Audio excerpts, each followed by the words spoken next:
Hi guys, hope you all are doing well. Love is weird. ऐसा वाकई में है क्या? Let me know in the comments. Now let's start breaking the next drama, also named Love is Weird. इस drama की female lead Yo Yo अपने graduation के last year में है और इसलिए वो जॉब इंटर्नशिप के तलाश में है। योयो आयरिस, जो कि चाइना की टॉप कंपनीज में से एक है, वहाँ आज अपने इंटरव्यू के लिए जा रही होती है, पर वो ऑलरेडी लेट है। कंपनी की बिल्डिंग के बाहर योयो अपना बैलेंस खो सीधा फू हाओ पर लैंड करती है, जो कि इस ड्रामा का मेन लीड है और आयरिस का प्रेसिडेंट है। एक तो लेट, ऊपर से इस हरकत के बाद योयो को यहाँ जॉब तो अब मिलने से रही। अगली सीन में योयो टॉम बॉय के गेटअप में ब्लाइंड डेट पर आई होती है, जो उसकी मॉम ने फिक्स किया था। इत्तेफाक से उसी रेस्टोरेंट में फू हाओ भी एक लड़की के साथ डेट पर आया होता है। दोनों को ही अभी शादी नहीं करनी थी। फू हाओ वॉशरूम का बहाना कर अपनी टेबल से उठ साइड में जा अपने सेक्रेटरी को कॉल कर ये बहाना बना कि कंपनी में कोई अर्जेंट काम आ गया है, उसे वहां से पिक करने कहता है। और योयो भी अपनी डेट को या कह कि वो अभी अपने जेंडर को लेकर ही श्योर नहीं है, उसे अभी ये भी नहीं पता कि वो लड़की है भी या नहीं। ये बात सुन योयो का डेट वहां से भाग जाता है और तभी उसकी मॉम उस रेस्टोरेंट में आ जाती है, जिनसे छिपने के लिए योयो भी वॉशरूम के साइड जाती है जहाँ फू हाओ पहले से ही था। अब फू हाओ की डेट फी फू हाओ और योयो को साथ देख गुस्सा हो वहां से चली जाती है और तभी वहां योयो की मॉम भी आ जाती है। अब मॉम भी इन दोनों को साथ देख फू हाओ के बारे में पूछती है। योयो फू हाओ को अपना बॉयफ्रेंड बताती है। मॉम फू हाओ से मिल बहुत खुश होती है। फू हाओ को फे से बचने में हेल्प करने के लिए फू हाओ योयो को कल फिर से इंटरव्यू के लिए बुलाता है। अगले दिन योयो आइरिस आती है, जहाँ फे ऑलरेडी फू हाओ से अपने रिलेशनशिप को लेकर बात कर रही थी, जिसे फू हाओ बिल्कुल भी भाव नहीं देता। तभी योयो फू हाओ की कैबिन में इंटर करती है, जिसे देख फू हाओ फिर से योयो की हेल्प ले फे से बचने की कोशिश करता है। फू हाओ योयो को अपनी गर्लफ्रेंड बताता है। यह सुन फे गुस्से में वहां से चली जाती है। अब फू हाओ योयो को अपनी पर्सनल सेक्रेटरी का जॉब ऑफर करते हुए उसे $500,000 वॉन सैलरी का ऑफर देता है, जिसे योयो मना नहीं कर पाती। ऑफिस के बाद फू हाओ योयो को घर छोड़ने आता है, जिन्हें योयो की मॉम और उसकी फ्रेंड देख लेती है। इस वजह से मॉम योयो की खूब पिटाई करती है। योयो मॉम को बताती है कि वो उसका बॉयफ्रेंड है, जिससे उसने उन्हें रेस्टोरेंट में मिलवाया था, और फू हाओ की आइडेंटिटी हाइड कर बताती है कि वो एक ड्राइवर है। अगले दिन योयो अपने कॉलेज फ्रेंड्स के साथ हैंग आउट करने बाहर आई होती है, जिनमें से एक का योयो पर क्रश होता है। अगले दिन योयो की मॉम योयो को फू हाओ को डिनर पर इनवाइट करने कहती है, जिसके लिए योयो बहाने बनाने लगती है। मॉम योयो का ड्रामा समझ उसे मारने के लिए उसके पीछे भागती है और इसी दौरान उनके कमर में मोच आ जाती है। उन्हें हॉस्पिटल ले जाया जाता है। अगली सीन में हमें मॉनिटर को दिखाया जाता है, जिसे योयो पर क्रश है। वो कायांग ग्रुप का अगला चेयरमैन होता है। तभी वहाँ फे आ जाती है।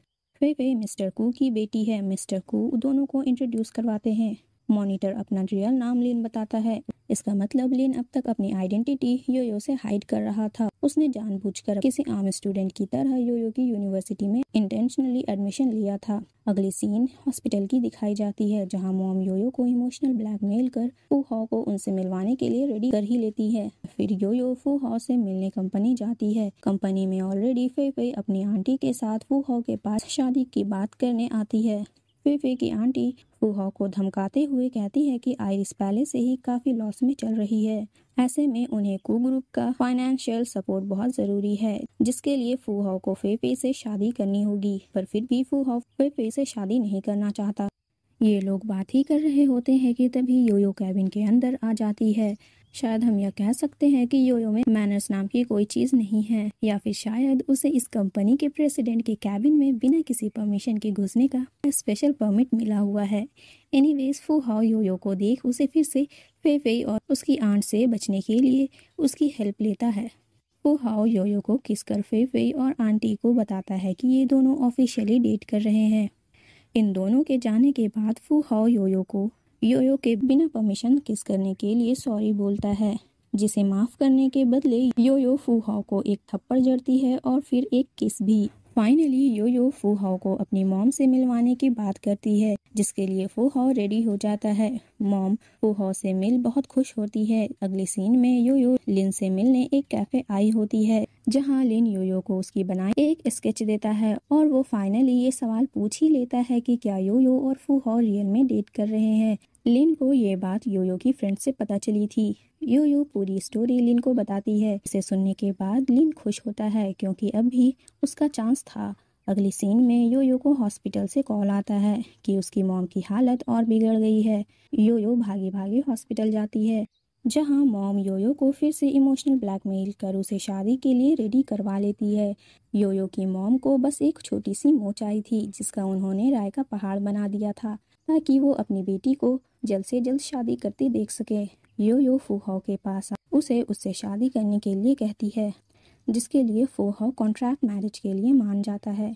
पर इसके लिए फूहाओ 3 शर्तें रखता है। पहली, वो ये बात किसी को नहीं बताएंगे कि ये शादी कॉन्ट्रैक्चुअल है। दूसरी, योयो को फूहाओ के साथ उसके घर में रहना पड़ेगा। और तीसरी, दोनों शादी असली शादी की तरह ही करेंगे। योयो ये तीनों शर्तें मान लेती है। शादी के बाद योयो फूहाओ के घर शिफ्ट हो जाती है। दोनों एक दूसरे के बिल्कुल अपोजिट होते हैं। एक पंचुअल होता है तो दूसरी हमेशा लेट। एक को हेल्दी खाना पसंद है तो दूसरे को फास्ट फूड ज़्यादा पसंद है। और इसलिए एक बार योयो फूहाओ को उसे फास्ट फूड खिलाने एक रेस्टोरेंट लेकर आती है, जहां उन्हें लिन भी मिलता है। योयो लिन के लिए खाना लाने जाती है और यहाँ योयो के पीछे ये दोनों योयो को लेकर बहस स्टार्ट कर देते हैं। लिन फूहाओ को साफ कह देता है कि वो योयो से दूर रहे, पर फूहाओ उसकी बात पूरी तरह इग्नोर करता है और योयो के आते ही उसे ले अपने साथ अपने घर चला जाता है। वक्त के साथ ये दोनों एक दूसरे को पसंद करने लगते हैं। एक रोज फूहाओ की स्टेप मॉम फूहाओ से मिलने और उसकी और फेफी की शादी की बात करने आती है, जिसके लिए फूहाओ साफ इनकार कर अपनी मॉम से वो योयो से प्यार करता है ये बात बता देता है। अगले सीन में फूहाओ की मॉम ऑफिसर योयो को आयरिस की फाइनेंशियल सिचुएशन के बारे में बता और इसलिए फूहाओ और फेफी की शादी कितनी इम्पोर्टेंट है ये बता योयो को फूहाओ की लाइफ से चले जाने कहती हैं। योयो मॉम की बातें समझ फूहाओ को छोड़ने के लिए रेडी हो जाती है। योयो फूहाओ को अपने कॉन्ट्रैक्ट मैरिज की टर्मिनेशन पेपर दे वो फूहाओ के घर से चली जाती है और अपने घर अपनी मॉम को सारी बातें बता देती है कि इनकी शादी कॉन्ट्रैक्ट बेस्ड थी।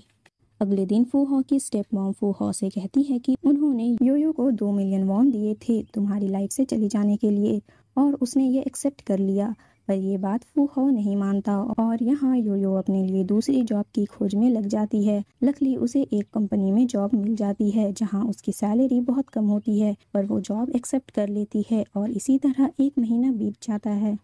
योयो और उसकी फ्रेंड आज एक रेस्टोरेंट आए होते हैं। योयो को न्यूज़ से ये पता चलता है कि फूहाओ और फेफे की जल्द ही एंगेजमेंट होने वाली है। ये न्यूज़ सुन योयो बहुत उदास होती है। अगली सीन में लिन योयो को बुला उसके लिए अपनी फीलिंग्स कन्फेस कर लेता है, पर योयो उसे साफ इनकार कर देती है। लिन समझ जाता है कि योयो अब सच में फूहाओ से प्यार करने लगी है। लिन इस बात को सिंसियरली एक्सेप्ट कर लेता है। अगले सीन में योयो वॉक करते हुए अपने और फूहाओ के बारे में सोचते हुए वो फाइनली फूहाओ के लिए अपनी फीलिंग्स फूहाओ से कन्फेस करने का डिसाइड कर लेती है और उसी के पास जा रही होती है। पर रास्ते में फेफी की ऑर्डर्स पर योयो को किडनैप कर लिया जाता है और यहाँ फूहाओ के शादी के लिए अभी मना करने पर फेफी गुस्से में फूहाओ को योयो की किडनैपिंग वाली बात बता देती है और उसे धमकी देती है कि अगर वो योयो की खैर चाहता है तो कल होने वाली इनकी एंगेजमेंट कॉन्फ्रेंस में कोई ड्रामा क्रिएट ना करे और चुपचाप फेफे से एंगेजमेंट कर ले। अगले दिन एंगेजमेंट की सारी तैयारियां हो गई होती है, सारे गेस्ट आ गए होते हैं और सारी मीडिया लाइव ब्रॉडकास्ट कर रही थी। पार्टी में फेफे को पता चलता है कि फूहाओ एंगेजमेंट से भाग गया है, जिसकी भागने में हेल्प लिन ने किया था और यहाँ फूहाओ आखिर में योयो को ढूंढ ही लेता है। फेफे को किडनैपिंग के जुर्म में गिरफ्तार कर लिया जाता है। 2 महीने बाद फूहाओ और योयो असली वाली शादी कर लेते हैं और ये ड्रामा यहीं एंड हो जाता है। See you with the next drama. Till then, bye bye. Take care. Thanks for watching.